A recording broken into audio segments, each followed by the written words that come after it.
괜찮다. 그거 안 씌워도 괜찮다. 여기는 코 다 찌르고 왔기 때문에 괜찮다. 네. 박사님. 네네. 박사님은 오늘 내가 설교도 안 했고 설교 듣지도 않았는데 왜 또 돈을 다 갖다 바치고 난리요 또 박사님은. 아이고 한 달 전에도 또 다 갖다 바치더니 이번에 또 다 갖다 바쳤어. 고마워서요. 아이고 고마워서. 아이고. 참나. 내가 나중에요 세계 교민청 다 조직되면 내가 10배 30배 다 드릴 테니까 참 감사를 드리고. 자 이제 박근혜 대통령이 나오셨단 말이에요. 예. 근데 이 박근혜를 가지고 사기친 사람들이 너무 많아요. 그러게 말이에요. 특별히 뭐 서울역 뭐 광화문에서 예, 그러면서 그걸 가지고 또 나를 또 공격을 해요. 정강훈은 애국운동하면서 왜 박근혜에 대해서는 말을 안 하냐고 막 떠들거든요. 그런데요 이게요 이게 같은 상황을 볼 때에 모세가 시내산에서 보는 거하고 여호수아 갈렙이 중턱에서 보는 거하고 맨 밑바닥에 백성이 보는 건 같은 걸 봐도 다르거든요. 근데 박근혜에 대해서 정강훈은 왜 박근혜 탄핵 무효에 대해서 말 안 하냐? 그게 아니거든요. 박근혜 탄핵이 딱 일어나자 첫 집회를 사실은 이상훈 장관이라고 있어요. 애국단체 총괄 국방장관. 그분이 나를 찾아왔어요. 목사님 이 새끼들 용서할 수 없습니다. 어떻게 박근혜를 탄핵시킵니까? 어떻게 하라고요? 서울역에서 집회를 합시다. 근데 우리 힘으로는 못하니 청교도 목사님들이 동원돼서 그래서 첫 집회가 이상훈 장관하고 나하고 시작을 한 거예요. 그래가지고 이제 순서는 이상훈 장관은 축사를 하기로 하고 그 다음에 나는 이제 그 격려사를 하기로 하고 내 두 번째 연설을 하기로 했는데 그래서 서울역에 거기 이제 현장에 가서 기다렸는데 세상에 정광용이라는 놈이요 마이크를 딱 뺏어가지고 지가 사회를 시작하면서 나를 연설을 안 시키는 거야. 그러니까 옆에 있던 사람이 그래요. 빨리 목사님 올라가세요. 다음 목사님. 그래서 내가 오라 소리도 안 돼. 어떻게 올라가? 그래서 그래가지고 이제 할 수 없이 나중에 뭐 한 5명 연설을 한 뒤에 뭐 서경석이가 하고 뭐 누가 하고 뭐 다 개판을 치는 거야. 그래서 나중에 내가 올라갔어. 내가 올라가서 서 있는데도 나한테 연설 안 시키는 거야. 그래서 내가 집으로 돌아왔어요. 왜 그들이 했느냐? 박근혜 이름을 딱 가지고 그날 첫날 하니까 국민들이 돈을 가지고 와서 누구한테 돈 내면 돼요? 누구한테 돈 내면 하니까 걔들이 욕심이 딱 생겨가지고 이게 돈이 되는구나. 그래가지고 그때부터 박근혜 파리 집회를 지들이 막 18군데서 나눠가지고 왜?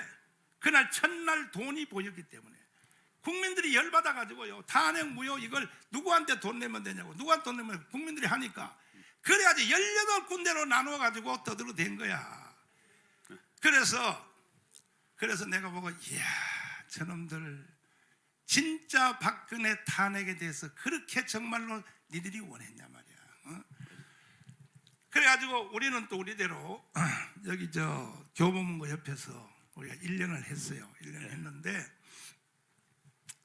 그러니까 뭐 막 자기들이 이제 서로 자기들끼리도 서로 돈 더 많이 거둘라고 막 가로 세로 연구소에서 막 떠들고 뭐 떠들고 뭐 대화문에서 떠들고 하면서 제일 큰 집회를 하는 사람이 나니까 정강훈을 치는 거야. 뭐라고 치냐? 정강훈한테 돈 내지 마. 정강훈은 박근혜 탄핵을 좋아했던 사람이야. 이런 식으로 강화문을 몰아가지고 나를 매장을 시킨 거야. 그러다가 나중에 이제 강화문에 메인 집회가 딱 이루어져서 천하통일이 이루어지니까 지들이 찍 쌌지. 이제 찍 쌌어. 찍 쌌단 말이야. 그래서 참 우리나라 이 시민운동 하는 놈들 보면요 정신 나간 놈들 같으니라고 말이야. 그래서 그런 일이 일어났는데 어쨌든 뭐 우리가 기도도 많이 하고 또 박근혜에 대해서 저 애쓴 사람 정강훈보다 더 쓴 사람에서 나와보라 그래 봐. 나와보라 그래 봐. 대통령 만드는 과정부터 시작해서 이런 말은 내가 할 것도 못 되는데 근데 하여튼 이번에 나왔단 말이에요. 드디어 나왔는데 일단 내가 박사님 전문가에게 문재인이가 왜 이렇게 까딱 했는지 박근혜를 왜 풀어줬을까요? 그 정치 심리학적으로 한번 해독을 좀. 예. 그 이론이 많아요. 아. 데이터는 별로 없고 박근혜 그러니까 뭐 그냥 여러 가지 이론 중에 이거는 그 정치학으로 분석하는 이론이 아니라 지금 시중에서 도는 말이 박근혜 대통령이 혹시 옥중에서 돌아가시면 이거는 이 현 정권한테는 치명타가 될 수 있습니다. 그렇지. 근데 많이 아팠다라고 그러고 맞아요. 더군다나 심리적으로 그 뭐 여자가 그 늙은 사람이 그 4년 8개월을 있으면 뭐 다 무너지는 게 정상입니다. 더군다나 믿음이 뭐 이렇게 출중하지 않을 경우에 다 무너지는데 맞지. 그런 것을 우려해서 앞뒤 따지지 않고 바깥에서 죽으려면 바깥에서 죽으라고 내보는 것이다라는 이론이 있는데 뭐 그냥 학문적으로 그럴듯한 이론입니다. 그거는 맞아요. 하자가 없어요. 근데 우리가 이제 정치학적으로 저 사람들이 하도 못할 일이 없는 사람들이기 때문에 다음번 선거에서 이겨야 되는데 크게 보면은 박근혜를 내보내는 것이 자기네들이 이기는데 유리하다고 판단하면 내보내는 겁니다. 아. 우리는 정치학적으로 분석을 하면은 지금 뭐 현재 뭐 여론조사라든가 이런 거로 봤을 때 대통령 될 가능성이 제일 높아 보이는 후보가 바로 그 윤석열 후보인데 윤석열하고 박근혜하고는 좀 이렇게 그 대칙점이 있잖아요. 박근혜를 잡아놓고 탄핵하는데 괴롭히고 뭐 이런 이미지가 있기 때문에 그 표를 갈라치게 한다라는 것이 이제 한 목표가 될 겁니다. 윤석열 후보를 힘들게 만드는 거예요. 그리고 또 이제 윤석열 그 우파가 갈라지는 이유가 박근혜에 대한 그 열렬한 팬들이 있습니다. 난 뭐 열렬하진 않지만 박근혜를 대단히 좋아했습니다. 맞아. 우리 여자가 대통령이 된다는 거. 그리고 그 사람은 그 항상 이 나라를 생각하던 사람이니까 그렇지. 저런 사람이 되는 건 좋다. 뭐 100% 탁월한 정치를 하는 것이 아니라 그래도 대한민국의 우파를 대변할 수 있는 그런 정치가라고 그래서 좋아했는데 뭐 100% 적극 지지하지 않았습니다. 그렇지만은 탄핵을 당한다는 건 이건 말이 안 되는 거죠. 저는 뭐 탄핵 당하는 날 뭐 제가 항상 그 커피집에 가서 이제 컴퓨터 쳐놓고 공부하는데 그 뉴스 듣고 다 적고서 그냥 집으로 와버렸습니다. 하도 그 분노되고 어이가 없어가지고. 그런데 이제 그래서 우파가 갈라져 있단 말이죠. 그런데 지금 국민의힘에 대해서는 뭐 마음에 들 너무나도 안 드는 거예요. 그러니까 박근혜 대통령이 나와서 하나 만드시지 그러냐고 새로운 제3의 후보도 하고 그래가지고 우파를 갈라치게 하면 그럼 또 지는 거죠. 지난번에 문재인 41%인데 그 우리 저 홍준표하고 안철수 합치면은 그게 넘잖아요. 그 47%. 퍼센트가. 바로 그런 식의 상황을 또 만들려고 이렇게 정치적으로 계산했을 거다라고 보는 것이죠. 뭐 다 지금 우리가 합리적으로 설명할 수 있는 얘기들입니다. 그렇죠. 네. 그래서 지금 그 박근혜 푸는 거에 대해서 여러 가지 이유가 있는데 이번에 지금 뉴스 나오는 걸 아침에 네네. 자막뉴스 보니까요. 네네. 벌써 몰고 가는 거야. 박근혜를 자꾸 이제 그렇죠. 부추기는 거예요. 뭐냐면 박근혜의 행보가 주목이 된다. 막 이렇게 그런 띄우는 식으로 거예요. 나오죠. 예, 그래가지고 박근혜가 뭐 신당을 만들든지 그렇죠. 해서 새로운 후보를 만들든지. 복수하려는 언론이요 이게 막이야 막이. 예. 그렇게 서서히 지금 몰고 가는데 이때에 박근혜 대통령은 절대로 정신 바짝 차려야 되거든요. 아 그럼요. 예, 그런데 몰려갔다가는 이거 나라 진짜는 이제 망한다고요. 망하는데 두 번째는요. 박근혜 대통령을 감옥에다 넣어서 5년 동안 감옥살이한 제일 큰 원죄를 뭐냐? 국정농단이라 그러거든요. 예. 근데 사실 국정농단 한 게 없다고 재판에 다 없는 나왔잖아요. 거로 나오는 거죠. 그럼 박근혜를 국정농단으로 5년 동안 감옥에 넣었다면 문재인은 국정농단이 있었다고 봅니까? 없었다고 봅니까? 국정농단이 아니라 뭐 저희들 목사님 항상 얘기했지만 거의 반역이죠, 반역. 그 뭐 간첩이라고 얘기하는데 간첩이라는 게 그 적의 지령을 받고 적을 위해서 일하면 그게 다 간첩입니다. 뭐 그 복잡한 것도 아니에요. 지금 뭐 대한민국을 거의 파기시켜 놨는데 지금 대한민국 경제 성장도 엉망이고 그리고 뭐 경제가 엉망이고 국제 정치적으로 우리나라의 지위가 막 엉망입니다. 제가 그 뭐 잠깐 목사님 시간 주시면은 미국의 그 어떤 기자가 이 지금 종전 선언하는 것을 조롱하면서 썼는데 정말 난 그 글에 동감하면서도 읽으면 막 분노심이 듭니다. 뭐라고 썼냐면은 그래 미국이 다 종전 선언하는 것을 찬성한다고 치자. 그러면 사인해야 될 거 아니냐, 종이에다가. 그렇지. 그 종이를 영어로 a piece of paper, 종이 쪼가리에다가 사인을 해야 되는데 거기 누가 사인하는 거니? 라고 질문합니다. 바이든 사인하고 시진핑 사인하고 김정은 사인하고 그리고 당신 대통령 사인하는 거냐? 그 우리나라 대통령한테 하는 질문이에요. 그런데 6.25 때 종전선언, 그때 종전이 아니라 휴전선언에 사인한 거는 장군들입니다. 유엔군 사령관, 그리고 북한 김일성 사인이 있어요. 그리고 북한의 이 장군 남일이라는 녀석의 사인이 있고 미군 장군 해리슨이라는 사람의 사인이 있고 중공군 사령관 사인이 있습니다. 그래서 장군 5명이 사인한 거예요. 그러니까 대통령 사인은 못 한다면은 아마 그건 안 될 거다. 바이든이 결코 안 해줄 거다. 그러니까 장군들 사인하려면 해야 되면은 판문점에 모여서 할 거냐? 판문점에 그러면 중공군 사령관, 중국군 현재, 한국군 합참의장, 미군 합참의장 데려다 사인할 거니? 라고 질문하고, 야 그래도 국제적인 문서인데 외무장관들이 와서 사인해야 되는 거 아니야? 그러고 나중에 꿈 깨라 이렇게 쓴 거예요. 박수. 그러니까 얼마나 외국인 학자가, 근데 그 사람 쓴 사람도 알아요. 미국 사람인데, 야 이거는 뭐 이렇게 조롱을 당하냐 국제사회에서. 그러니까 그런 말까지 안 나왔잖아요, 그죠? 그리고 최근에 미국에서 나오는 말이 뭐냐면은, 야 그거에서 뭐 하느냐까지를 비판을 했는데, 그거 하면 너 큰일 나라고 얘기하고 있습니다. 그거 하면 너네 나라 안보는 망가지는 거야. 안전장치 다 망가지고 이런 식으로 지금 뭐 이 얘기들이 나오는데, 뭐 우리나라 내년에 지금 5개월밖에 안 남은 5개월도 안 남은 대통령이 내년 국정시책 중에 중요한 게 하나가 종전선언을 이룩하는 거라고 이렇게 나오고 있는 이런 그 황당한 이 세월입니다. 정신 나갔어. 그래서 뭐 북한도 지금 거의 다 이제 골로 가고 있는 중이고, 이건 뭐 여러분들이 우리 목사님이 그 꿋꿋이 버텨주셔가지고 우리 5년 전에 야 이제 나라 망했다 했는데 아직까지 망하지 않고 있는 거는 이런 그 버텨주는 세력이 있기 때문이라고. 제가 얼마나 이 영이 민감하냐 하면은, 내가 이 몸도 안 좋은데 미국 가서 그때 미국이 어중중하게 자세를 취하더라고. 그래서 내가 워싱턴에 가서 내가 불폭탄을 쳤고, 그 후에도 내가 돌아온 뒤에도 하원 의원 상원에 전화를 해서 강력하게, 이거는 곧 미군 철수야, 종전 협정이 아니다. 그것이요 효과 봤다니까요. 그러면 효과 봤다니까. 반대, 우리 목사님이 만난 의원이 그 미국 외무장관하고 국가안보 관련 담당관들한테 그거 하면 절대로 안 된다는 편지를 국회의원 35명 사인해서 편지를 보냈습니다.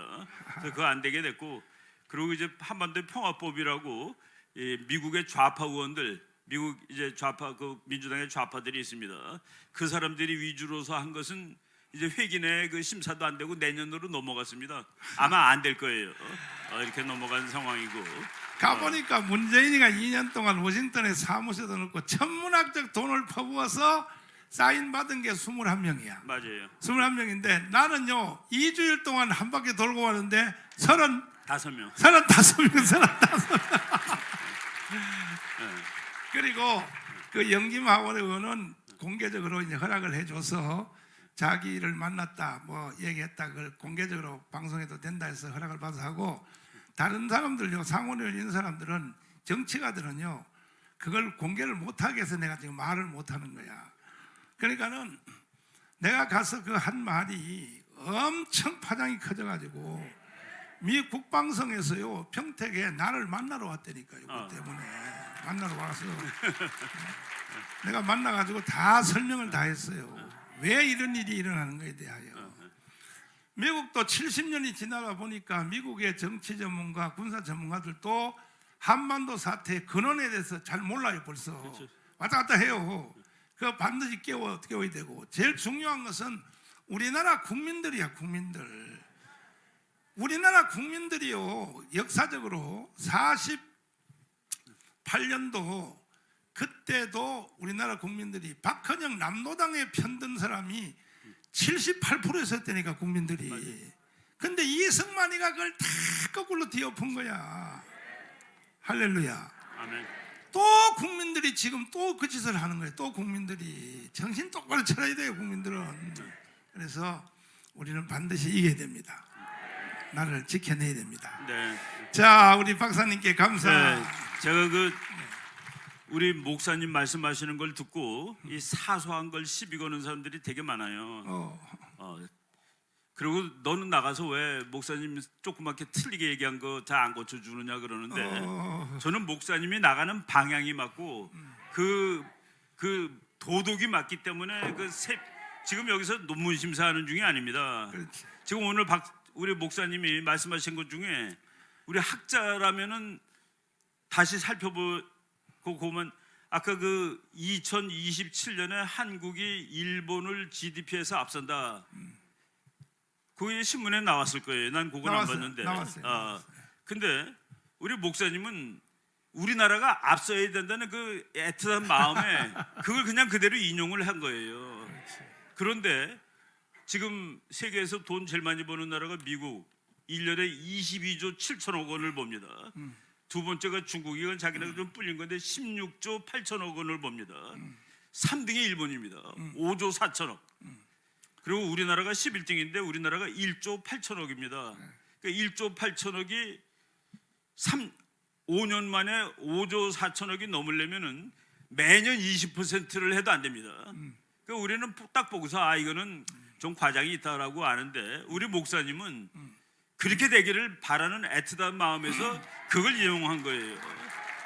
그래서 이제 그렇게 이걸 생각하고 들어야지 자꾸 야 그거 왜 안 고쳐줘? 틀리는 거 사소하지가 않습니다. 이거는 목사님이 우리나라가 앞서야 되고 또 우리 다 앞서기를 원하는 거 아니겠습니까? 우리나라가 세계 3등 돼야 되고 2등 올라가야 되고 그런데 그런 것들 가지고 애써서 이렇게 그러지 마시라고 말씀드리겠습니다. 그 뭐 사소한 걸 틀린 게 한두 가지가 아닌데 나는요 미래가 그렇게 될 줄 믿고 말하는 그렇죠. 믿고 말하는데 말이야 떠들고 나는. 그러니까 전체적인 그 맥락을 봐야지. 그리고 지난주에도 우리 그 이승만 대통령의 박사학위 논문은 그 1910년대에 나온 거기 때문에 1800년대, 1700년대 지구의 그 중립이라는 그러니까 미국이 이제 중립을 쓴 나라입니다. 근데 미국 중립이라는 건 자기 국가 이익을 위해서 썼고, 그리고 미국이 국제 정치에서 중립이라는 개념에 엄청나게 큰 영향을 미친 뭐 국제법이기도 하고 국제 무역이기도 하고 국제 정치이기도 한 논문을 쓴 건데 거기 이제 제목이 미국의 영향을 받은 중립해가지고 그 논문 전체는 그 미국이라는 나라가 나타나서 세계를 꾸려가는 것이 그것이 대단하다 좋다라는 그런 의미입니다. 그러니까 그분이 한국 얘기는 안 썼더라도 거기 청일전쟁 얘기도 안 나오고 그래요. 그런데 미국이라는 그 미국이 끌어가는 이 세상에서 우리가 제대로 적응하면은 나라를 잘 끌어갈 수 있다라는 그 큰 그런 얘기거든요. 근데 왜 미국이 한국 뭐 우리가 동맹 그 동맹 그런 얘기 그 논문에는 안 나옵니다. 근데 그거를 자꾸 애써서 뭐 우리가 여기가 지금 뭐 석사 논문 박사 논문 심사하는 장소도 아닌데 그런 거를 여러분들 시비 거시면 안 돼요. 목사님이 하시는 전체가 맥락이 맞고 옳은 말이기 때문에 우리가 그냥 두리뭉실하더라도 다 맞다고 얘기하고 그러는 겁니다. 그리고 그 이승만 박사의 박사학위 논문대로 진행이 됐잖아요. 결과가 그렇게 됐잖아요. 결과가 그렇게 됐으니까 그거는 할 말이 없고, 또 지금도 내가 하는 말들이 지금 뭐 한국이 일본을 앞설 수 있다 하는 것을 언론에서 나온 말을 내가 하는 건데, 나는 그렇게 충분히 될 수 있다고 확신하는 게 뭐냐면 이제는요 국가 순위가 시간이 문제가 아니니까요. 신기술 하나가 엎어버려요. 신기술 하나가 하나님이 일반 계시로 어느 나라에다 먼저 계시할 것인가. 그래서 지금요 이 4차 산업 중에서 국가의 순서를 바꿔놓을 기술들이 수도 없이 많아요. 그런 일을 하나님이 하시면 넉넉히 2027년도 가면 일본 이길 수 있는 거지. 그렇죠? 그래서 항상